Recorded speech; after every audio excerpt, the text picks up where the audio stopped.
Greetings and thank you for tuning into our Schools Monthly, the video magazine sponsored by the Port Huron Area School District, designed to give you an inside look at what's happening in our schools.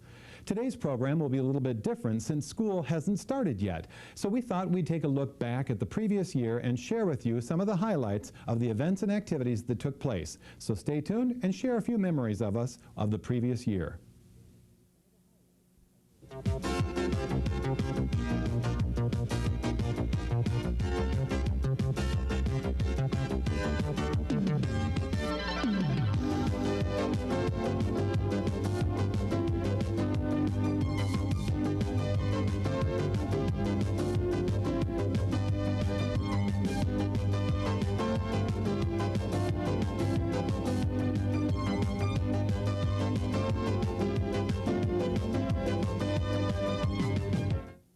Welcome to the Port Huron Area School District. Our administrative offices are located at 1925 Lapeer Avenue in Port Huron, formerly the Mueller Brass Building.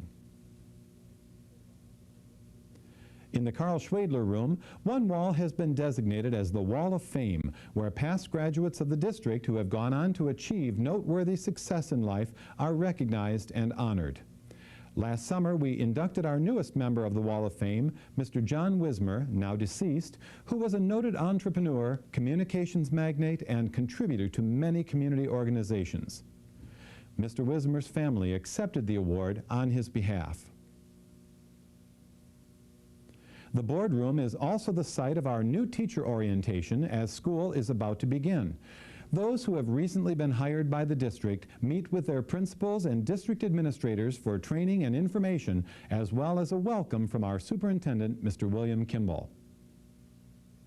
Last year's largest group of new teachers were assigned to Port Huron Northern High School. It's a happy day for every teacher when that first paycheck of the new year arrives. As soon as school doors open, activities start happening. At Kroll Elementary, students were treated to an ice cream social as a reward for their achievements at the end of the previous year. Students were also encouraged to pick out a favorite book from a supply laid out on the table. Teachers and parents at Chippewa Middle School gathered for an open house and the dedication of a new wing at that building. Ribbon-cutting ceremonies officially opened the use of much-needed new classrooms at that school. September also brings the Friend of Kids Award, presented annually to a non-employee who gives generously of his or her time and energy to promote our schools and serve our students. Nominees this past year included Mrs. Sharon Bates, nominated by Robin Mosier of Indian Woods, Jeff and Deborah Wine, nominated by Pat Burnell and Deborah Barr of Garfield Elementary, Mr. Gary Jones, who could not attend, but was nominated by David Smith of Harrison Elementary, and Mr. David Teeple, who also could not attend, but was nominated by Barb Daniels, board member. The award was presented to our last nominee, Mr. Bob Crawford, whose name was submitted by Principal Jim Dunn of Fort Gratiot Middle School for his constant volunteer work on district and community ball diamonds. September is also the month for the kickoff of the School to Work Transition Program. Mr. Robert Beeden, Executive Director of Board and Curriculum Services for the district, oversees the interaction and involvement of numerous businesses in our area as they offer students a chance to see inside a field that interests them through job shadowing and work visitation opportunities. The Plastivan, a traveling science center sponsored by the plastics industry, visited several schools in our district last fall. Students at Port Huron High School welcomed Mr. Krause into their science classroom, where they were led through a series of hands-on experiments to learn more about the properties and qualities of plastics. At Fort Gratiot, students attended an assembly where they were fascinated by the unexpected. All students who experienced the Plastivan gained a keener insight into a field they hadn't thought much about before. Staff members at Kimball Elementary were thrilled to learn they had received the Muth Award for Excellence in Educational Leadership. This award recognizes urban schools that have demonstrated leadership in school improvement, specifically improvements that reflect student gains in social and educational achievement. Representatives from the school and the district traveled to Lansing, where the award was officially presented to Mr. Tom Navarro, principal of Kimball Elementary, at a luncheon hosted by Middle Cities. Meanwhile, staff members at Michigami were busy digging up dirt on the past, uncovering a buried time capsule, that is. Unfortunately, the items in the capsule were not in the same condition as when they were buried. Water had broken the seal and dampened the contents, but not the spirits of those who attended this nostalgic event. Classes were well underway as art students settled down to use their creativity to make something colorful in class. Students worked with paint and brushes to express themselves through their talents and imagination. Kids voting was big once again, with a presidential election looming in November. And of course, we all know how that went. Students gathered at the Municipal Office Center for a large political rally, complete with banners, flags, and guest speakers. Of course, the most important message was that everyone should get out and vote. Open houses occur regularly at district schools in the fall, but students at Kroll prepared a most unusual class for their parents to observe. A room full of mini-me's created by the students out of paper to represent their interests and personalities filled every seat. October means United Way, and Lonnie Stevens, executive director, met with district volunteers to discuss this year's fund drive. Every building in the district contributed to the campaign, raising almost $50,000 for community agencies to meet the needs of friends, neighbors, and relatives. October also brought the dedication and open house of Cleveland Elementary School, where a major portion of the building had been raised and new classrooms constructed. Helen Floyd, former teacher, principal, and mentor, cut the ceremonial ribbon. Senator Dan DeGrow also presented her with an award for her contributions to education. The new classrooms were named in her honor. Keewatin Elementary also dedicated new classrooms as they hosted the monthly Board of Education meeting in October. After the ribbon-cutting ceremony, Mr. David Rambound's music classes treated the audience to a musical performance of patriotic numbers. Mr. Ken Semmelsberger, athletic director and assistant principal at Port Huron High School, became the district's first Pick of the Crop Award winner for the 2000-2001 school year. Meanwhile, Port Huron South hosted Colonial Days, bringing that time period to life for the students. Teachers wore costumes and challenged the students to define a trade or craft with which they would barter for goods and services. At Holland Woods, representatives from the community gave brief presentations about a variety of careers that might interest the students. From military to investments, photography to marketing, students learned about a variety of careers and the tools and training needed to succeed in different jobs.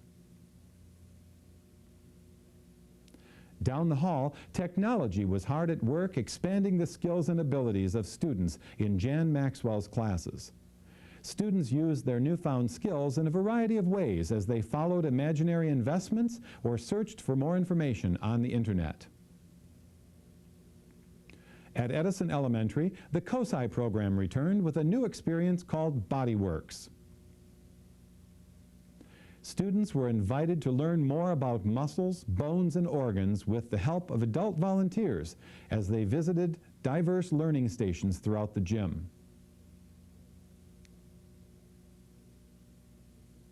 Eyes were the focus of exploration over at Indian Woods as Principal Robin Mosier assisted in dissecting sheep eyes for the class.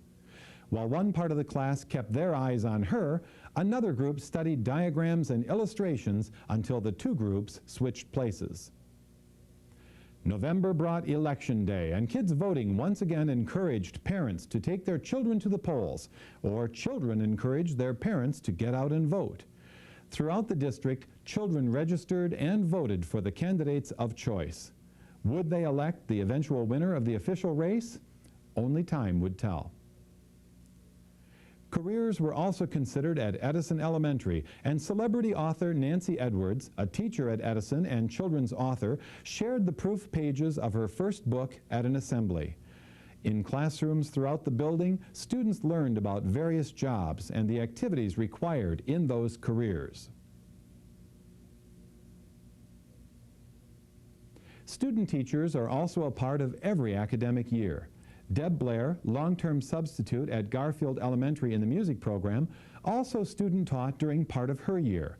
For 2 weeks, she also worked with Linda Manuelo at the high school level, preparing the choir classes for their winter concert in December. Roosevelt Elementary hosted the November board meeting where music students under the direction of Angela Ross performed a holiday concert. In addition, the board recognized and honored the girls' tennis team from Port Huron Northern for winning the state championship for the 4th time in 5 years. Middle school students were invited to participate in the annual Peace Poster Contest sponsored by the Lions Club. Sharon Taggart, elementary art specialist, was one of the volunteers who helped judge the artwork. Ashley Collier, 6th grader at Holland Woods, and Mary Graham, 6th grader at Chippewa, were the building winners. Mary was also the District 11 D2 winner. January's board meeting, held at Garfield Elementary, honored the board members for their contributions and voluntary service to our schools. Deb Blair's after-school recorder group serenaded the trustees, and Garfield students gave a brief presentation on school curriculum programs. Elementary students also had a chance to learn to play violin, thanks to a seed program sponsored by the International Symphony Orchestra and the Community Foundation. Dr. Rebecca Brown, local private instructor, brought violins to schools and taught the children the basics in handling and playing the instruments. In February, the Thomas Edison Museum opened near the Blue Water Bridges, and students from Edison Elementary were among the first to tour the attraction. Principal Mary Jo Heck and her teachers guided the students through the exhibits, where they even learned about electricity from a Thomas Edison enactor. Sometimes you just have to have a little fun, as students and teachers at Krull Elementary demonstrated at a school basketball game. At this reward activity for a school fundraiser for a needy family, everyone had a great time as they played basketball, led the cheering, or even participated from the sidelines. The board returned to Cleveland Elementary for their monthly meeting in February, where they honored district principals for their service and contributions to our schools. Students, under the direction of teacher Robin Bryan, performed several numbers, and 2 teachers, Jan Hilliker and Mariel Schmidt of Woodrow Wilson, received the Pick of the Crop Award. Nancy Edwards, a teacher at Edison, was also honored for her outstanding performance on the Who Wants to Be a Millionaire TV show. In March, the Quiz Bowl team from Port Huron Northern claimed first place in Dan DeGro's annual competition held at St. Clair County Community College. It was a close call as Northern narrowly defeated the team from Port Huron High School, but note, the Big Reds had taken the Blue Water Quiz Bowl League championship during the season. Band students from all 4 middle schools convened at Central Middle School for the annual 8th grade band concert on March 15th. Under the direction of guest conductor Lloyd Whitehead, the mass band performed several numbers after performing short concerts as individual bands from their respective schools. Patricia Panzer, a substitute resource room teacher at Woodrow Wilson Elementary, received the Pick of the Crop Award at the March board meeting held at Port Huron South. Other items of consideration included Earthkeepers and Creationism. Art teachers from the Port Huron Area School District and surrounding school districts worked very hard to display their students' works at the Port Huron Museum during the annual Beatrice Thornton art exhibit in March. Can you imagine selecting the best artwork from so many wonderful projects throughout the school year? Every piece displayed is prepared by the teachers and hung at the museum for students and their families to enjoy. Thank you, art teachers, for your sacrifice of time and energy to honor our students' achievements.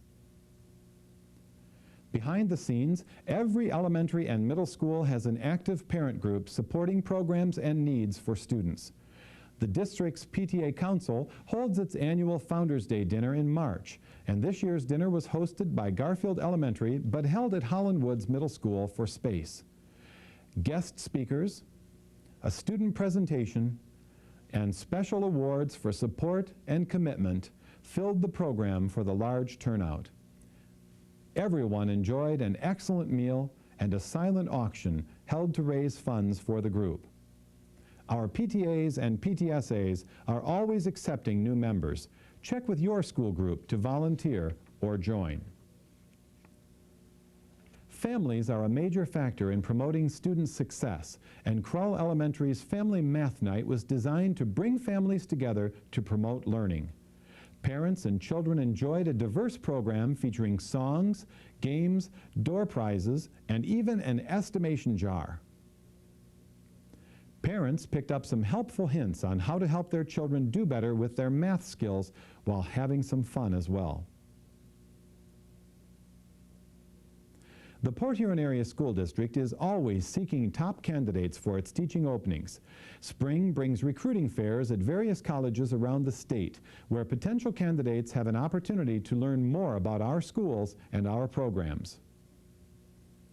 Every spring, 4th and 5th graders are invited to participate in the McDonald's When I Grow Up speech contest, with preliminary competitions held at the various schools. The winners of these contests go on to face other winners at the Municipal Office Center in downtown Port Huron, hoping to claim the top prize. This year, Allison Sang of Thomas Edison Elementary and Christy Amstutz of Keewatin Elementary took first place in 4th and 5th grade competition, respectively. Hands-on experience has never been so hands-on. Students at Port Huron South took old world tools in hand to hew pine logs for the walls of a log cabin built on school property. Under the direction of teacher-sponsor Tim Keller and craftsman Roland Cadle of Bedford, Pennsylvania, the students worked in shifts to prepare the logs and lift them into place to form the walls. The completed cabin will be sold to the highest bidder sometime this summer. The play's the thing, and students from Port Huron Northern and Port Huron High School saw the curtain rise in their productions of You Can't Take It With You and The Boys Next Door. Both productions went off very well, and the actors and directors Deanne Teff and Mickey LaPlay are to be commended for their direction and hard work. At the May board meeting, members of Port Huron Northern's hockey team were recognized for their excellent performance throughout the season. Although they didn't win the state championship, they did earn the Good Sports Are Winners Sportsmanship Award from the Michigan High School Athletic Association. They were presented with a banner, a check for $1,000, and a glass trophy for their outstanding performance.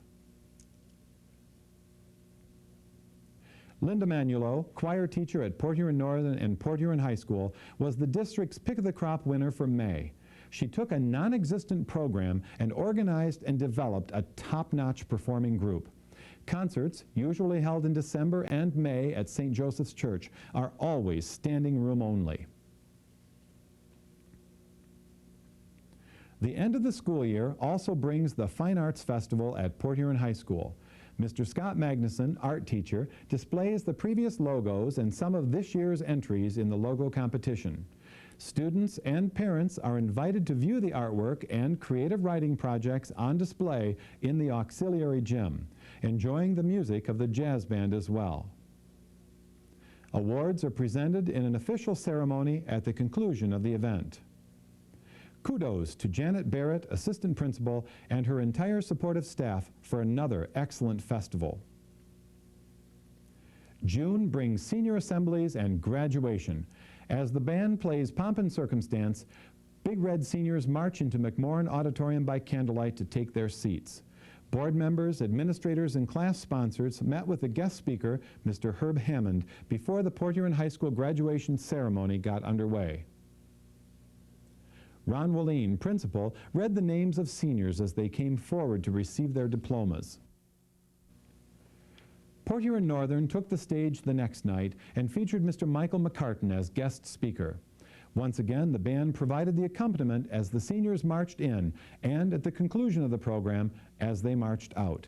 Principal Joanne Monahan presided over the proceedings and observed that it was one of the nicest ceremonies she had seen. During the summer, schools are cleaned and classrooms prepared for the coming school year, which will be here before we know it. The Port Huron Area School District wishes everyone a great summer vacation, with the reminder that students will return to school on August 27th. Teachers will report for staff meetings on August 22nd and 23rd, with new teacher orientation meetings beginning on August 13th. Until then, this is Ken Kraft of the Port Huron Area School District saying thanks for tuning in.